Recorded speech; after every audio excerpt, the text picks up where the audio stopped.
Hi dears, welcome back to our channel. ആരോ ഒരാൾ ഭാഗം 12. തന്നെ ഒന്ന് തിരിഞ്ഞുപോലും നോക്കാതെ നടന്നകന്നു പോകുന്ന മെർലിനെ നോക്കി റോഷൻ നെടുവീർപ്പെട്ടു. എല്ലാം എൻ്റെ തെറ്റാണ്, എൻ്റെ മാത്രം. അവളോട് തനിക്ക് അങ്ങനെ ഒരു ഇഷ്ടമില്ലെന്ന കാര്യം മുൻപേ പറയേണ്ടിയിരുന്നു. എത്രയേറെ വർഷങ്ങൾ. എല്ലാം കുട്ടിക്കളി പോലെയാണ് തനിക്ക് തോന്നിയത്. അവൾ ഇത്രയ്ക്ക് സീരിയസ് ആണെന്ന് ഒരിക്കൽ പോലും താൻ ചിന്തിച്ചില്ലല്ലോ ദൈവമേ. ഈ ശാപമൊക്കെ ഞാൻ എവിടെ കൊണ്ടുപോയി തീർക്കും? നീറുന്ന മനസ്സോടെ സ്വയം ചോദിച്ചുകൊണ്ട് അവൻ കണ്ണുകളടച്ച് ആൽത്തറയിലേക്ക് കടന്നു. വിങ്ങുന്ന ഹൃദയത്തോടെയാണ് മെർലിൻ മുൻപോട്ട് നടന്നത്. ഇനി ജീവിതത്തിൽ വലിയ പ്രതീക്ഷകളൊന്നുമില്ല. എങ്കിലും തന്നെയും കാത്തിരിക്കുന്ന ഒരുപാട് രോഗികളുണ്ട്. അവർക്ക് വേണ്ടി ജീവിക്കണം. ഒന്നുമാകാൻ പറ്റിയില്ലെങ്കിലും അവർക്കൊക്കെ നല്ലൊരു ഡോക്ടർ അമ്മയാകാൻ സാധിക്കണം. സായയുടെ വീട്ടിലേക്ക് നടക്കുമ്പോൾ മെർലിൻ ഉറച്ച തീരുമാനമെടുക്കുകയായിരുന്നു. കോളനിയോട് ചേർന്നുള്ള ഒറ്റമുറി വീടാണ് സായയുടേത്. ആ വീടിൻ്റെ പുറത്തു നിന്നുകൊണ്ട് മെർലിൻ ചുറ്റും നോക്കി. ഒരുപാട് തവണ വന്നിട്ടുള്ള വീടാണ്. പക്ഷേ ഒരിക്കൽ പോലും ആ വീടിനുള്ളിൽ കയറാൻ അവൾ തന്നെ അനുവദിച്ചിട്ടില്ല. കാരണമായി അവൾ പറയുന്നത് ആ വീടിൻ്റെ സൗകര്യമില്ലായ്മ മാത്രമാണ്. ഇനിയിപ്പോൾ അവൾ അനുവദിച്ചാൽ തന്നെ ആ വീട്ടിലേക്ക് കയറാൻ തനിക്കെന്തോ വല്ലാത്ത ഭയമാണ്. ഒരുതരം പേടിപ്പിക്കുന്ന നിശബ്ദത ആ വീടിനും അതിനു ചുറ്റുമുള്ള പഴയ തറവാടിനും തനിക്ക് എപ്പോഴും ഫീല് ചെയ്തിട്ടുണ്ട്. സായയുടെ വീടിൻ്റെ പുറകിലായി വർഷങ്ങളുടെ പഴക്കമുണ്ടെന്ന് തോന്നിപ്പിക്കുന്ന ഒരു വലിയ തറവാട്, അത് ഇടിഞ്ഞു പൊളിഞ്ഞു കിടക്കുന്നു. വീടിനടുത്തുള്ള താമസം ആരെയും അല്പമൊന്ന് ഭയപ്പെടുത്തുക തന്നെ ചെയ്യും. സായ, അവൾ തനിക്കൊരു അത്ഭുതം പോലെയാണ് തോന്നിയിട്ടുള്ളത്. ആരെയും കൂസാത്ത സ്വഭാവം, അഴകാർന്ന അവളുടെ മുഖത്തിന് ചേരാത്ത ഒരുതരം വന്യമായ ഭാവമാണ് അവൾക്കെപ്പോഴും. കണ്ണുകളിൽ മിന്നിമറയുന്ന വികാരങ്ങൾ എപ്പോഴും വ്യത്യസ്തമായതുകൊണ്ട് അവളെ മനസ്സിലാക്കാൻ ആർക്കും സാധിക്കില്ല. മുടി ഉയർത്തിക്കെട്ടാതെ അതൊന്നഴിച്ചിട്ടാൽ കാണാൻ തന്നെ ഒരു പ്രത്യേക ഭംഗിയാണ്. പക്ഷേ ഈ വീട്ടിലല്ലാതെ ഒരിക്കൽ പോലും അവൾ മുടി അഴിച്ചിട്ടിട്ടും കണ്ടിട്ടില്ല. ഒരിക്കൽ മാത്രമാണ് അവൾ മുടി അഴിച്ചിട്ട രൂപം താൻ കണ്ടത്. എന്തു ഭംഗിയായിരുന്നു അതിന്! പലപ്പോഴും ആ രൂപത്തിൽ ഒരിക്കലെങ്കിലും ഹോസ്പിറ്റലിലേക്ക് വരാൻ താൻ അവളോട് ആവശ്യപ്പെട്ടിട്ടുണ്ട്. പക്ഷേ ഒരിക്കൽ പോലും അവൾ അതിന് സമ്മതിച്ചിട്ടില്ല.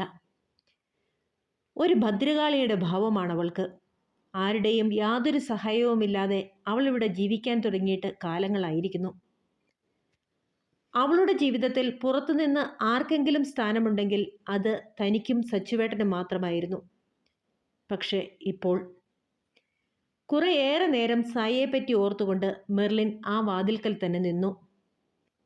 സായ! ആ വീടിൻ്റെ വാതിലിൽ മുട്ടിക്കൊണ്ട് മെർലിൻ ഉറക്കെ വിളിച്ചു. ആരാത്?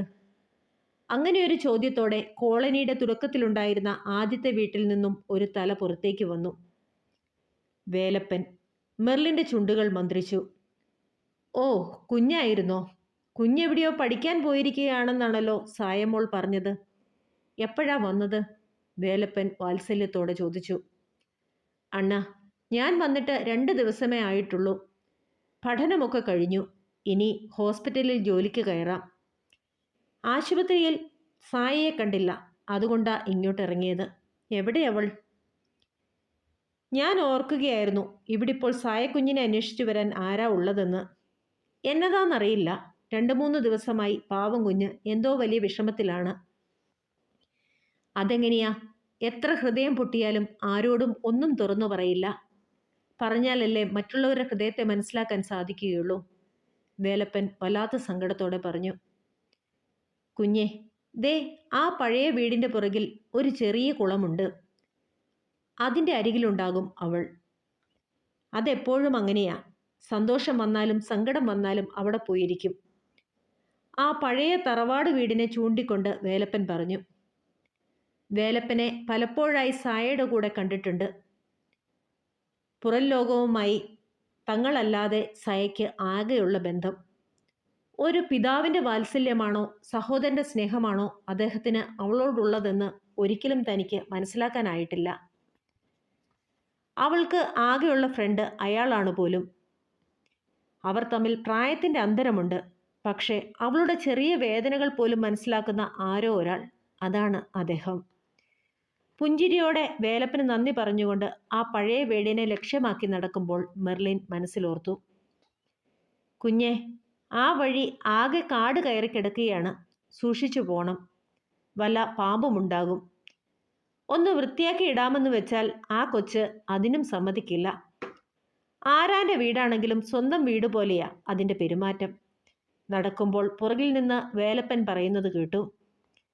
മെർലിന് അദ്ദേഹത്തിൻ്റെ വാക്കുകളോട് അത്ഭുതമൊന്നും തോന്നിയില്ല. സായ അങ്ങനെയാണ്. മണ്ണാണെങ്കിലും മനുഷ്യനാണെങ്കിലും അടുക്കാൻ പ്രയാസമാണ്. പക്ഷേ അടുത്താലോ? അവരോട് ഒരുതരം ഭ്രാന്തമായ ഇഷ്ടവും അവൾക്കുണ്ടാകും. പഴമയുടെ എല്ലാവിധ സൗന്ദര്യങ്ങളുമുള്ള ആ വീടിനെ മെർലിൻ തുറിച്ചു നോക്കി. മാറാല പിടിച്ച മുൻവശത്ത് ഒരു കുരിശുരൂപം കാണാൻ സാധിച്ചു. അതുകൊണ്ട് തന്നെ ആ വീട് ഏതോ ക്രിസ്ത്യാനികൾ താമസിച്ചിരുന്ന പഴയ തറവാടാണെന്ന് മെർലിന് മനസ്സിലായി. വീടിൻ്റെ കാണാവുന്ന 2 മൂലയ്ക്കും പാമ്പിൻ്റെ രൂപത്തിൽ കമ്പി വളച്ചു വെച്ചിരിക്കുന്നു. എന്തൊക്കെയോ ദുരൂഹതകൾ ആ വീടിന് ചുറ്റുമുള്ളതുപോലെ. പേടിപ്പെടുത്തുന്ന ഒരുതരം നിശബ്ദത. പകൽ സമയമായിട്ട് പോലും ആ വീടിന് വല്ലാത്ത ഇരുട്ട് ബാധിച്ചിരിക്കുന്നു. ഇരുട്ട് നിറഞ്ഞ ജനാലകൾക്ക് പുറകിൽ നിന്ന് ആരൊക്കെയോ തന്നെ ഉറ്റുനോക്കുന്നത് പോലെ മെർലിന് തോന്നി. മരണത്തിൻ്റെ ഗന്ധമാണ് ഈ വീടിന്. ഒരുപാട് നേരം ആ വീടിനെ നോക്കി നിൽക്കാനുള്ള ധൈര്യമില്ലാത്തതുകൊണ്ട് മെർലിൻ പെട്ടെന്ന് ചുവടുകൾ വെച്ചു. ഭയം വല്ലാതെ പിടികൂടിയതുകൊണ്ട് തന്നെ മെർലിൻ ഇടയ്ക്കിടെ സായയുടെ പേര് ഉറക്കെ വിളിക്കുന്നുണ്ടായിരുന്നു. എത്രയോ പ്രേതാത്മാക്കളുടെ ശരീരം പരിശോധിച്ചിട്ടുള്ളതാണ്. പക്ഷേ അപ്പോഴൊന്നുമില്ലാത്ത ഒരു ഭയം. മോക്ഷപ്രാപ്തി കിട്ടാത്ത ഏതൊക്കെയോ ആത്മാക്കൾ അലഞ്ഞു തിരിഞ്ഞു നടക്കുന്ന ഇടം പോലെ വന്യമായ നിഗൂഢത തനിക്ക് ചുറ്റും നിറയുന്നത് അവൾ അറിഞ്ഞു. എൻ്റെ കർത്താവേ, ഈ പെണ്ണിതെവിടെ പോയി കിടക്കുക, മനുഷ്യരെ പേടിപ്പിക്കാൻ. അമ്മ എപ്പോഴും പറയുന്നത് പോലെ ഒരു കൊന്ത കഴുത്തിലുണ്ടായിരുന്നുവെങ്കിൽ അത്രയെങ്കിലും ഒരു ധൈര്യമുണ്ടായേനെ. ഇതിപ്പോൾ പ്രേതം വന്നാൽ പെട്ടത് തന്നെ. മനസ്സിൽ സായയെ ചീത്ത വിളിച്ചുകൊണ്ട് മെർലിൻ നെറ്റിയിൽ കുരിശു വരച്ചു. വീടിൻ്റെ പുറകുഭാഗത്തായി കാട് മൂടിക്കിടക്കുന്ന പറമ്പിൽ വല്ലാത്തൊരു ഭയത്തോടെ മെർലിൻ നിന്നു. പെട്ടെന്ന് എവിടെ നിന്നോ ഒരു കറുത്ത പൂച്ച എന്തിനെയോ ഓടിച്ചുകൊണ്ട് അവൾക്ക് മുന്നിൽ കൂടി പാഞ്ഞുപോയി. ഭയം കൊണ്ട് വിറച്ചിരുന്ന മെർലിൻ ഉറക്കെ കരഞ്ഞു. അത്രയും ആയപ്പോഴേക്കും മെർലിന് എങ്ങനെയെങ്കിലും അവിടെ നിന്ന് ഓടി രക്ഷപ്പെട്ടാൽ മതിയെന്നായി. പിന്തിരിഞ്ഞോടാനായി തിരിഞ്ഞപ്പോൾ തൻ്റെ മുന്നിലായി ചുറ്റുമതിലുകളുള്ള ചെറിയൊരു കുളം അവൾ കണ്ടു. മെർലിൻ ചുറ്റും നോക്കി. അവിടെയെങ്ങും ആരെയും കാണാനില്ല. കുളത്തിലേക്ക് ഇറങ്ങാനുള്ള പായൽ പിടിച്ച കൽപ്പടവുകളിൽ മെർലിൻ്റെ കണ്ണുകൾ ഉടക്കി. മെർലിൻ പതുക്കെ അവിടേക്ക് നടന്നു. സൂക്ഷിച്ചു നോക്കുമ്പോൾ കൽപ്പടവുകളുടെ ഏറ്റവും താഴെ സായ ഇരിക്കുന്നത് കണ്ടു. പുറം ലോകത്ത് എന്താണ് നടക്കുന്നത് എന്നു ചിന്തിക്കുക പോലും ചെയ്യാതുള്ള ഇരിപ്പാണ്.